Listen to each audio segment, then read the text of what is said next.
Movement is medicine, and also it's self-care. If you like this video, make sure to comment, like, and share. A lot of you guys have been asking about shoulder warm-ups, so that's what we're going to do today. I'm going to go over 5 different ways that you can warm up your shoulders before you go to the gym, when you wake up in the morning, before bed, whenever you're feeling tight and sore. Doesn't matter. They're just going to be good to do, okay? So let's get into it. First things first, and probably the easiest to do, just general arm circles. What I want you to focus on with these is trying to get the biggest range of motion you possibly can. And at some point, you want to rotate your arms and shoulders so that way your thumbs are pointing both down and out throughout both ranges of motion because your shoulders rotate like this.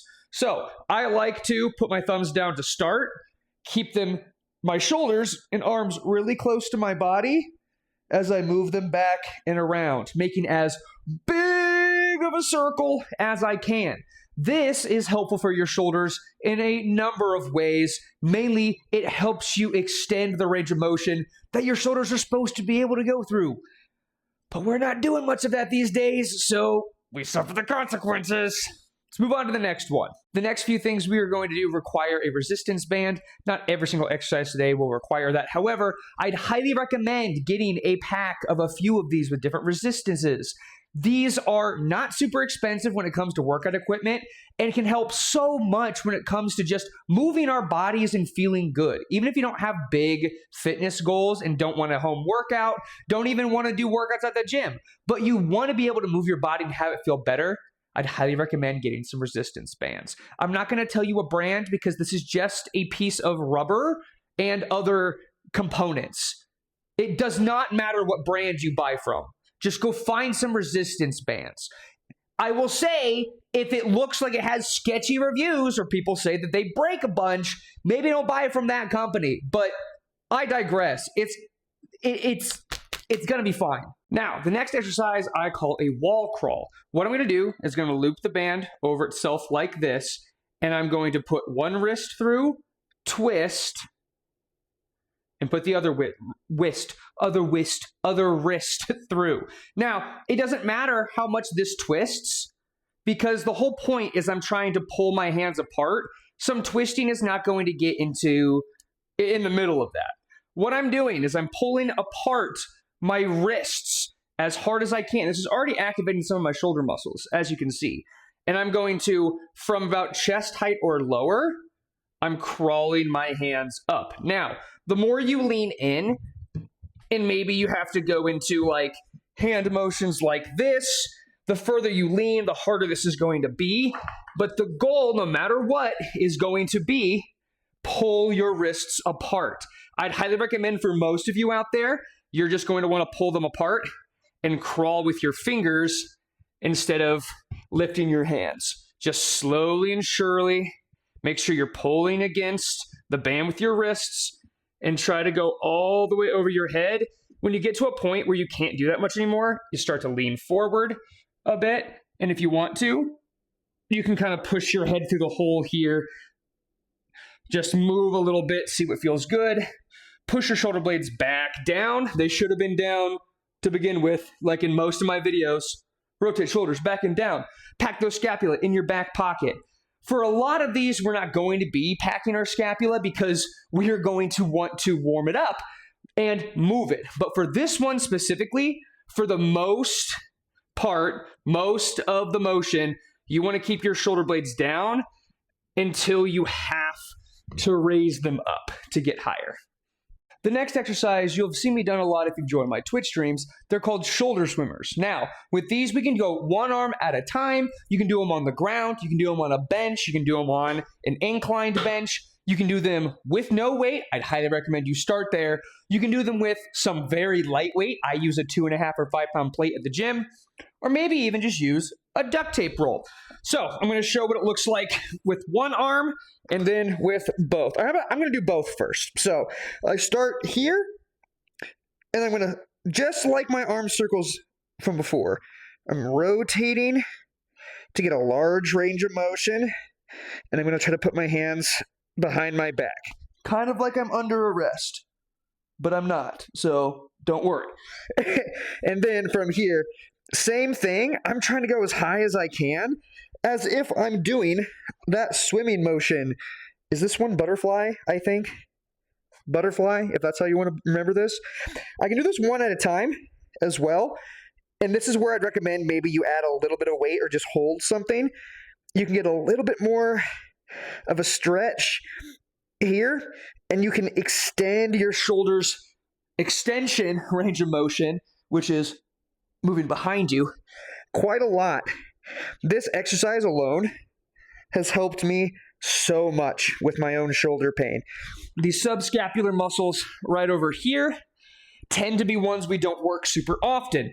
This exercise can really help with that. And once you feel comfortable and add some weight, it can give it some form of resistance that, again, we don't necessarily have a lot of good ways to isolate those muscles. Next, we're going to practice some rotational movement. So I'm going to try to get my elbow into a 90-degree position, pulling my shoulder blade down. And with a light dumbbell, I'm using 10 pounds here. And I'm going to be honest, I'm pretty strong, guys. And I'm slowly bringing it down. When I'm coming up, I do want to be a little bit quicker because I'm fighting gravity upward. Whereas in here, I can go slower because I'm resisting gravity downward. So it's easier to resist, go slow on the way down when you're resisting gravity. When you're fighting against it, you tend to want to go a little bit quicker and have a little bit more gumption. I can't find the word I want to use, but have a little more intensity when you are coming up with these. I like to put my elbow on the bench about 45 degrees like this.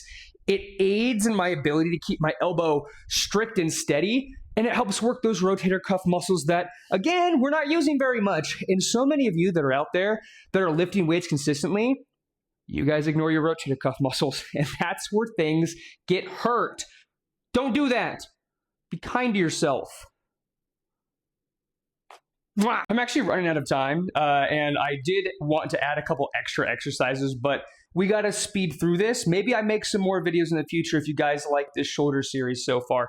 There's so many good things that you can do for your shoulder. So if these exercises just don't vibe with you that much, or they're uninteresting, you can't figure them out, let me know. And let me know where you're feeling either pain, discomfort, and or weakness, and we can focus on some more specific exercises for your needs and goals. If you want to come over to one of my Twitch streams, I aid in that process whenever I go live, especially when I'm doing my own workouts as much as possible. Let's get into this. I'm going to try to keep my elbows and my wrists both against this wall the entire time I do what I call a wall angel. I'm also keeping my shoulder blades down. This one is tougher than it looks. Now, I wish I could go higher, but I have to squat to do that, and it's a little bit harder for me, but that's just because this space specifically, where I've chosen to do this exercise, has a low ceiling. Notice I'm struggling to keep my elbow and my wrist against the wall. That's the point. That is aiding in your body's ability to keep things back. We all tend to round forward with our posture. You sit at a desk, you sit in a chair, you just stand around like this. Maybe not exactly like this, but our normal anatomical position needs to be more like this. So this exercise helps a ton at opening up our shoulder and chest muscles, the small ones here that get stretched when I do this, and helps tremendously. This is a rehab exercise, but you can do any of these exercises that are all rehab exercises before you get hurt in what I call prehab. So you don't get hurt in the first place. Thank you guys so much for watching the video. That's all I've got for you guys today. I am making a movement-related video every day for the month of May, and then after the fact, my goal is at least once a week. I'm also going live on my streams every day for at least an hour, moving my body to promote an hour of movement for everyone, every day. And no matter who you are, what your disabilities, your handicaps, your situation might be, I want to try to find ways to promote and help you find a way to engage in healthy movement daily. So, thank you so much for your love and support. If you'd give me a follow, comment, share, subscription, anything you can do to help boost the video and share it with people that you love and appreciate, or just the internet in general, I would appreciate that so much. Thank you guys so much for all your love and support. And remember,